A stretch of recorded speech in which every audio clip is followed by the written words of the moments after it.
Real estate has long been regarded as the best investment you can make. It's how you build wealth here in America, right? Well, some people are now saying it's maybe not the best. The stock market is a true passive investment with historically pretty solid returns. Well, I've been invested in both now for about 5 years, and today we're gonna look at which is doing better so far. Because I always fell into the camp that real estate really was the best investment, but I've been seeing a lot about how maybe that's not the case. So why is everyone so obsessed with real estate? Because the returns over 30 years are good. Walk around any neighborhood and look at houses for sale, and you'll notice that the prices they were 30 years ago is shockingly low. So this house behind me was purchased for $300,000 in 1988 and is now for sale again for $1.75 million in 2024. So it's pretty crazy that that home has appreciated over 400%. But what's even crazier is how much that same amount of money would have made in the stock market. That same amount in an index fund tracking the overall market would now be $14 million. So that's a 4,000% return. This is the thing that we often forget in the conversation of is real estate worth buying, is actually comparing it to what you would get in the stock markets. But obviously a lot of people wouldn't be buying in cash. You would likely just do a 20% down payment. So let's say $60,000. Even just that $60,000, no additional amount added with the same return, would be about $2.7 million. And this is not even to mention that the house probably had maintenance costs over the years that the stock market portfolio would not charge you. Also closing costs when they bought and sold the home. There's generally a lot more fees when it comes to investing in real estate that we have to factor in when we compare it to the stock market. Every house and every housing market is a little different, but it's really interesting when you actually run the numbers. If you're not familiar with my channel, I have two properties that I own 50% with my sister. So we bought a townhouse in Seattle back in 2019 and a house in Palm Springs in 2020. So now that I've had both of these houses for almost 5 years and money in the stock market for that same amount of time, I can finally compare and see which did better. The numbers can't lie, you know? Real estate is really glamorized. Home ownership is a sign of success. It's a sign that you've made it here in America, even if all you've made is the down payment. And our whole economy is kind of propped up on home ownership. When people take out loans, the banks make more money. That is how new money is generated and our economy grows. So homeownership is really promoted in our society because it benefits not only the homeowner, but really the whole economy. The traditional American dream makes it sound like it is the best investment that you can make. I'm not anti home ownership in general. I'm not one of those people who's like, yeah, let's rent everything, you own nothing and we eat bugs. No, I still totally want to own a home that I live in. More so what I'm talking about when I'm talking about real estate in this video is real estate as an investment. Rental properties. Is it worth it to have a bunch of rental properties? Let's take a look at how it shook out in my situation.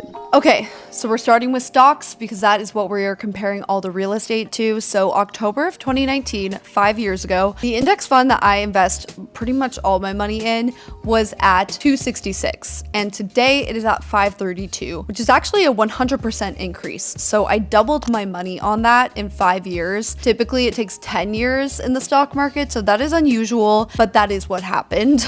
So that's what we're comparing the real estate to. If I put $100,000 into the stock market, it would be $200,000 today. Pretty simple. So that actually is kind of tough for real estate to beat because those are unusually high returns. And not to spoil anything, real estate also did quite well. So let's look at the first property, which is the townhouse my sister and I own in Seattle. We bought it for $770,000 in 2019, and now it's valued around $915,000. So it's appreciated $143,000. For this house, we only put 10% down, so $70,000, my half of that being $35,000. We had $5,000 in closing costs, making my initial investment $40,000. Then in those last 5 years, we've paid down $56,000 of equity. Some of that was from when my sister lived there and had roommates. And then in the last 2 years, we've actually had a tenant living there. The amount left on the loan is $644,000. And remember, it's now estimated to be worth $915,000 if we sold today. Making it so that if we sold today, we would have $271,000 before any fees. Of course, you do have to pay the real estate agent fees. It's usually about 5% of the sale price total. Monica is a real estate agent up there in Seattle, so that would save us on that. But there is a chance that we would still have to pay the buyer's agent, just depending on how the negotiation shakes out. Could be 2.5%, so that'd be $22,000, making the final amount we would walk away from $249,000. However, we did have some maintenance along the way. I would say we put at least $15,000 into it. New dishwasher, new washer, dryer, new fridge. So we are factoring in those expenses. So that brings us down to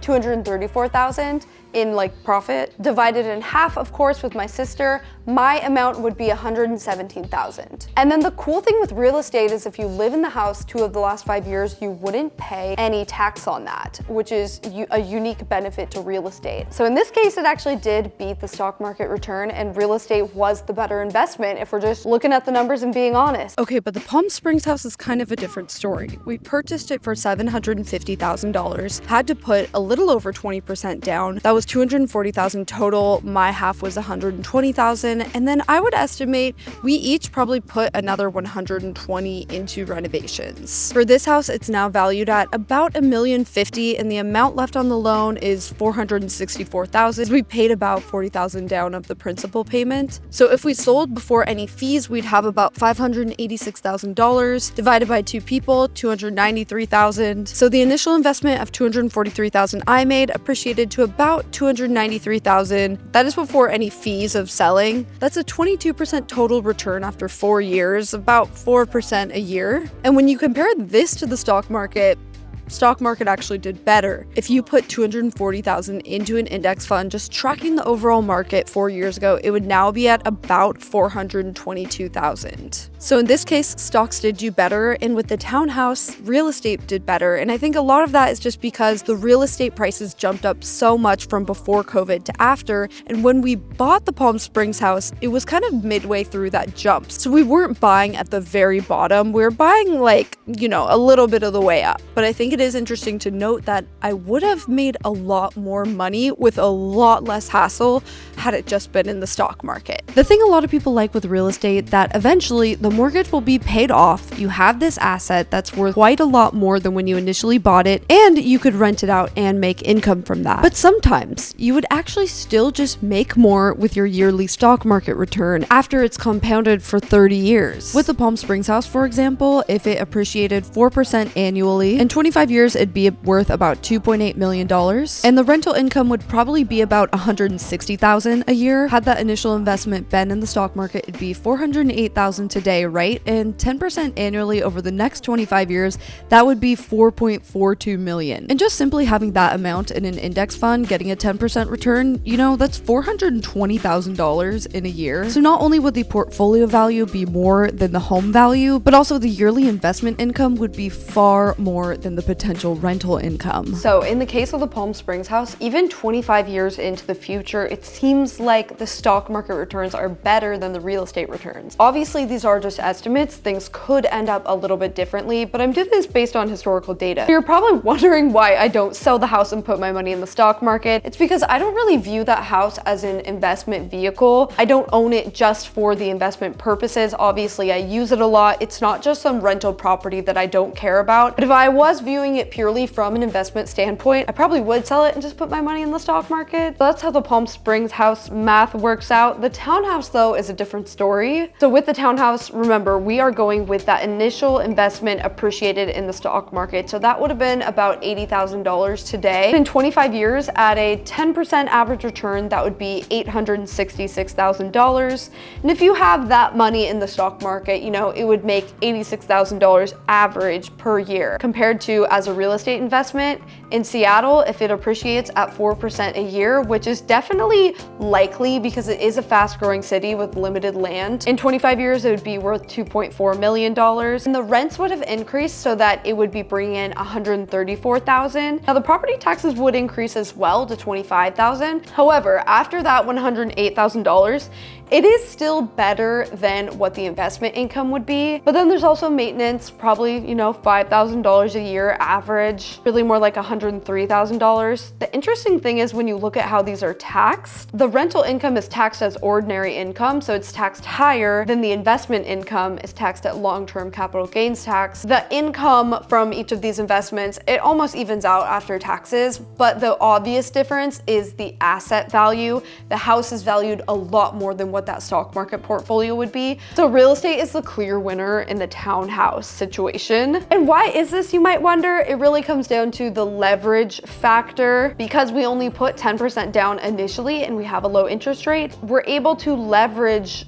all of the money we borrowed. So rather than having $80,000 appreciate at only 10% a year, we're essentially getting the returns of $915,000 at a 4% rate, which is a lot higher, $36,000 versus $8,000. That's kind of a simplified version of leverage, but that's really why I think the townhouse is the better investment. There's more leverage than in the Palm Springs house. Because it's a short-term rental, we actually had to put more down on the property. We do have a low interest rate, but still it's like that money would probably be better off in the stock market. I'm not actually planning to sell any of the real estate because both stocks and real estate fluctuate in value, and I just like having a diversified portfolio of a bit of both. So my final thoughts, which is the better investment, real estate or stocks? Honestly, it just depends on the situation. I know I hate a nuanced answer too. I wish I could just say clear cut, stocks are always the better investment, but the truth is it's really different for each house and each housing market. But in general, doing this whole exercise did make me personally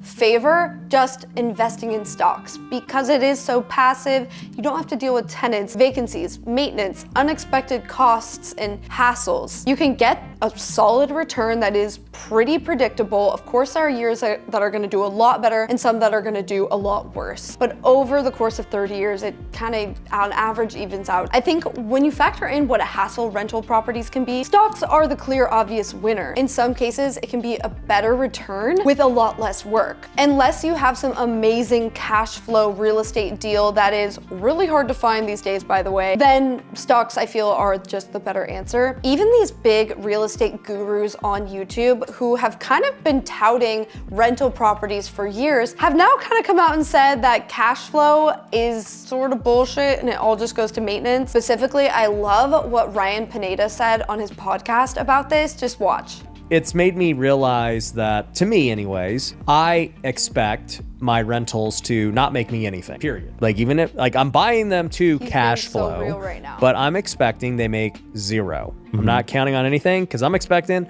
they're gonna have some drama that's gonna cost me something. Yep. And what I'm looking at them as a piggy bank tax advantage thing.